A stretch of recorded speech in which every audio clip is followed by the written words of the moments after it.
Hello everyone, আসসালামু আলাইকুম। কি অবস্থা, কেমন আছেন সবাই? নতুন আরও একটি ভিডিও দেখার জন্য সবাইকে ওয়েলকাম করছি। তো আজকের ভিডিওতে থাকছে বাংলাদেশ থেকে কে এসেছে সেটা অবশ্যই আপনারা ভিডিওর মধ্যে দেখতে পারবেন, এবং আমি আজকে কি সারপ্রাইজ পেলাম সেটা অবশ্যই আপনারা বুঝেই ফেলেছেন। সো চলেন আজকে ভিডিওটা শুরু করি।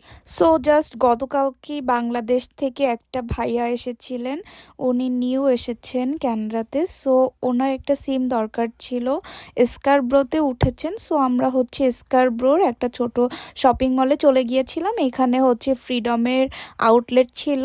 সো এই যে সিম কেনার জন্য কথাবার্তা বলতেছিল, দেন হঠাৎ করেই পিয়াল বলল যে আমাকে একটা আইফোন গিফট করবে। তো গিফট পেতে কারই না ভালো লাগে, তা না? সবারই মনটা খুশি হয়ে যায় গিফট পাওয়ার পরে।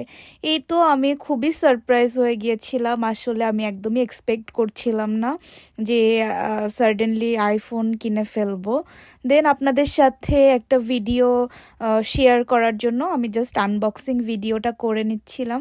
খুবই সুন্দর কালার ছিল, এটা মেবি 15 প্রো ম্যাক্সের সিগনেচার কালার ছিল। এই তো আপনারা দেখতেই পাচ্ছেন কত সুন্দর কালারটা, তাই না? তো কার কার কাছে কালারটা পছন্দ হয়েছে আপনারা অবশ্যই কমেন্ট বক্সে জানাবেন। আনবক্সিং করার পরে আমি এই তো ফোনটা একটু হাতে নিয়ে দেখলাম 15 কিন্তু 14-এর তুলনায় অনেক বেশি লাইট ওয়েট ছিল। সো এই তো আমি ফোনটা ওপেন করে ফেললাম। দেন স্ক্রিন প্রোটেক্টর লাগিয়ে দিচ্ছিলেন এই আপুটা। দেন আমরা ওখান থেকে বের হয়ে গেলাম। আমরা চিন্তা করলাম যে কোথাও বসে খাওয়া দাওয়া করি। দেন আমরা চুজ করলাম একটা পাকিস্তানি রেস্টুরেন্ট।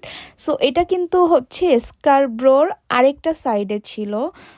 আমরা যেখান থেকে ফোন নিয়েছি সেখান থেকে অলমোস্ট 15 কিলোমিটার্স দূরে ছিল। সো এই তো আমরা রেস্টুরেন্টের ভিতরে চলে এসেছি। আপনাদের সাথে আমি একটু ডেকোরেশনটা শেয়ার করে নিচ্ছি। আপনারা দেখতেই পাচ্ছেন কত বেশি সুন্দর ডেকোরেট করা ছিল রেস্টুরেন্টটা। তারপরে এই তো আমরা সবাই মিলে ফুড অর্ডার করলাম ডিসকাস করে। দেন ওরা খুবই তাড়াতাড়ি ফুডগুলা সার্ভ করেছিল। এর মধ্যে one of the best item ছিল নিহারি। কানাডা আসার পর থেকে কিন্তু বাংলাদেশের নিহারি খুবই মিস করতাম, বাট এই ফার্স্ট টাইম ট্রাই করলাম। দেন এখানে ছিল লুচি, সুজির হালুয়া, দেন ছোলা দিয়ে একটা ডাল মতো রান্না করা ছিল। এটা খুবই মজা ছিল, অ্যাকচুয়ালি বাংলাদেশ বাংলাদেশ ফিল হচ্ছিল। আমাদের যশোরে কিন্তু এই সেম টাইপের খাবার জলযোগে পাওয়া যায়। আপনারা কারা কারা যশোরের জলযোগে এই খাবারগুলা ট্রাই করেছেন অবশ্যই কমেন্ট বক্সে জানাবেন। তো জলযোগের খাবারগুলা কিন্তু আমরা খুবই মিস করতাম, যশোরে থাকলে অনেক সময় যাওয়া হতো জলযোগে। সো ওই টাইপের খাবারই অনেক দিন পরে ট্রাই করলাম। যাই হোক, এই যে দেখতেই পাচ্ছেন নিহারি এখানে। দেন চিকেন বিরিয়ানি ছিল, ল্যাম্ব বিরিয়ানি ছিল। বিরিয়ানিগুলোও খুব মজা ছিল। পাকিস্তানি রেস্টুরেন্টে বিরিয়ানির টেস্টটা একটু ডিফারেন্ট হয়, বাংলাদেশের মতো না অ্যাকচুয়ালি, বাট তারপরেও খুবই মজা ছিল। দেন যেই খাবারগুলা বেঁচে যায় এখানে কিন্তু কেউ আপনাকে সার্ভ করে বক্স করে দেয় না, নিজেরই সব কিছু করে নিতে হয়। সো আপনারা দেখতেই পাচ্ছেন এই যে আমরা ওখান থেকে বের হয়ে গেলাম। দেন আমরা চলে গেলাম একটা সুপার মার্কেটে। যেই ভাইয়াটা এসেছেন উনি মেইনলি নিউ কামার। সো ওনার অনেক কিছু গ্রোসারি করার দরকার ছিল। তো আমরা যেই এরিয়াতে থাকি ওই এরিয়াটা বেসিকলি ফরেনারদের এরিয়া, তো ওখানে বাংলাদেশের অনেক কিছুই পাওয়া যায় না। তো এই কারণে আমরা চলে গিয়েছিলাম ড্যানফোর্টতে আপনারা দেখতেই পাচ্ছেন বাংলাদেশের অলমোস্ট সব গ্রোসারি আইটেম ছিল এখানে। আমাদের এরিয়া থেকে অলমোস্ট 40 কিলোমিটার্স দূরে ছিল। যাই হোক, এই যে আমরা ভাইয়াকে হেল্প করছিলাম। আসলে একটা মানুষ যখন নতুন আরেকটা দেশে আসে অনেক কিছুই আননোন থাকে, সব কিছু সে আসলে বুঝতেও পারে না কোথায় কেমন গ্রোসারি হবে, কি দিয়ে কি করতে হবে। যাই হোক, আমরা তাকে হেল্প করে দিচ্ছিলাম, সে খুবই হ্যাপি ছিল সব কিছু নিয়ে। তো এই তো আপনারা দেখতেই পাচ্ছেন এইখানে অলমোস্ট সব কিছুই ছিল যেগুলো আমরা বাংলাদেশি রেগুলার বেসিসে ইউজ করতাম। সাপোজ এখানে হালাল মিট থেকে শুরু করে সব ধরনের ফিশ যেগুলো আমরা বাংলাদেশে ট্রাই করতাম। এই তো এখানে আপনারা দেখতেই পাচ্ছেন, এখানে ইলিশ মাছ ছিল। এগুলা হচ্ছে সব কিছুই বাংলাদেশ থেকে ইম্পোর্ট করে আনা হয়। ইলিশ মাছ থেকে শুরু করে সব ধরনের মাছই এখানে অ্যাভেলেবেল ছিল। নট অনলি সব ধরনের মাছ, এখানে হচ্ছে সেমাই, তারপরে চানাচুর সব কিছুই ছিল, যেগুলো আমরা হচ্ছে মিস করতাম এখানে। সেগুলো সব কিছুই আমরা দেখে খুবই খুশি হয়ে গিয়েছিলাম যে এখানে অ্যাটলিস্ট সব কিছু পাওয়া যায়। দেন আমরা দেখতে পেলাম এখানে পোলাওয়ের চাল। পোলাওয়ের চাল কিন্তু এই যে বিদেশি এরিয়ায় কোনো জায়গায় আমরা খুঁজে পাইনি, অনেক বেশি খোঁজাখুঁজি করেছিলাম, তারপরে কোথাও দেখতে পাইনি। কিন্তু এইখানে হচ্ছে পোলাওয়ের চাল দেখে অনেক বেশি খুশি লাগতেছিল। দেন এইখানে আপনাদের সাথে এই যে ডালের সেকশনগুলো আমি শেয়ার করে দিচ্ছি। তারপরে এই তো আমরা এখানে আম নিয়ে নিলাম। এখানে কিন্তু কম বেশি সারা বছরই আম পাওয়া যায়, বাট সামার টাইমে আমগুলা খুবই মজা হয়। তারপরে আপনারা দেখতেই পাচ্ছেন এখানে হচ্ছে দেশি যেই সব সবজি আমরা বাংলাদেশে পাইতাম, সো সেইগুলা সবগুলাই এখানে অ্যাভেলেবেল ছিল। পটল থেকে শুরু করে সব কিছু, লাউ, তারপরে বেগুন, তারপরে কচুরলতি দেখতে পেলাম। আমি কিন্তু কানাডাতে আসার পরে এই কচুরলতি ফার্স্টই দেখলাম, কারণ বিদেশি এরিয়ায় এগুলা হচ্ছে এত বেশি পাওয়া যায় না। তারপরে এই তো এখানে হচ্ছে চিড়া থেকে শুরু করে মুড়ি, তারপরে এখানে অনেক ধরনের স্ন্যাক্স ছিল। এই পাশে হচ্ছে অনেক ধরনের ভেজিটেবলস ছিল, জুকিনি, তারপরে ক্যাপসিকাম, আপেল, অনেক ধরনের লেবু দেখতে পেলাম। দেন এখানে দেখতে পেলাম বাংলাদেশি শুটকি মাছ। তো বাংলাদেশে আপনারা কে কে শুটকি মাছ পছন্দ করেন অবশ্যই আমাকে জানাবেন।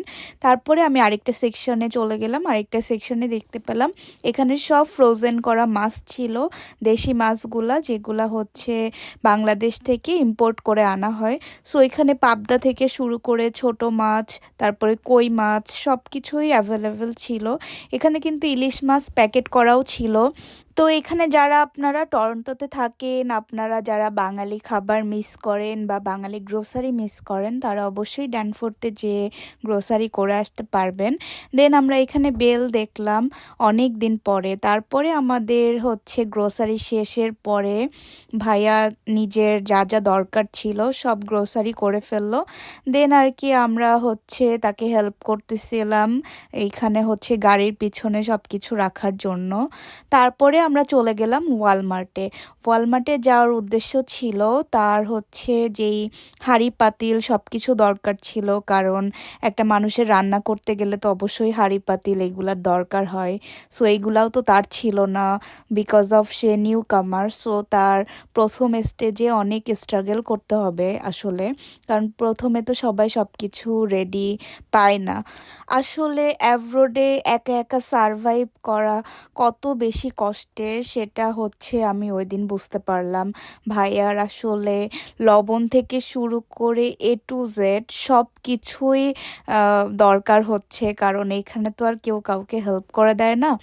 তো আমরা অনেক বেশি লাকি ছিলাম, কারণ আমাদের এইখানে হচ্ছে সবাই আল্লাহর রহমতে ছিল।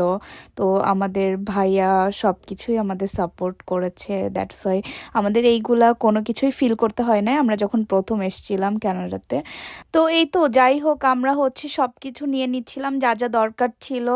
আর হচ্ছে ওয়ালমার্ট কিন্তু সানডে আর স্যাটারডেতে 9টার সময় অফ হয়ে যায়, তো 9টার মধ্যেই আর কি আপনার সব কিছু ক্লোজ করতে হবে।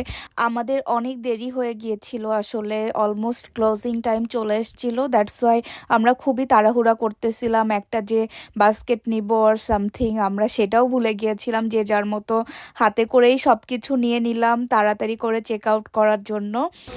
So I'm single. I'm buying a new pillow.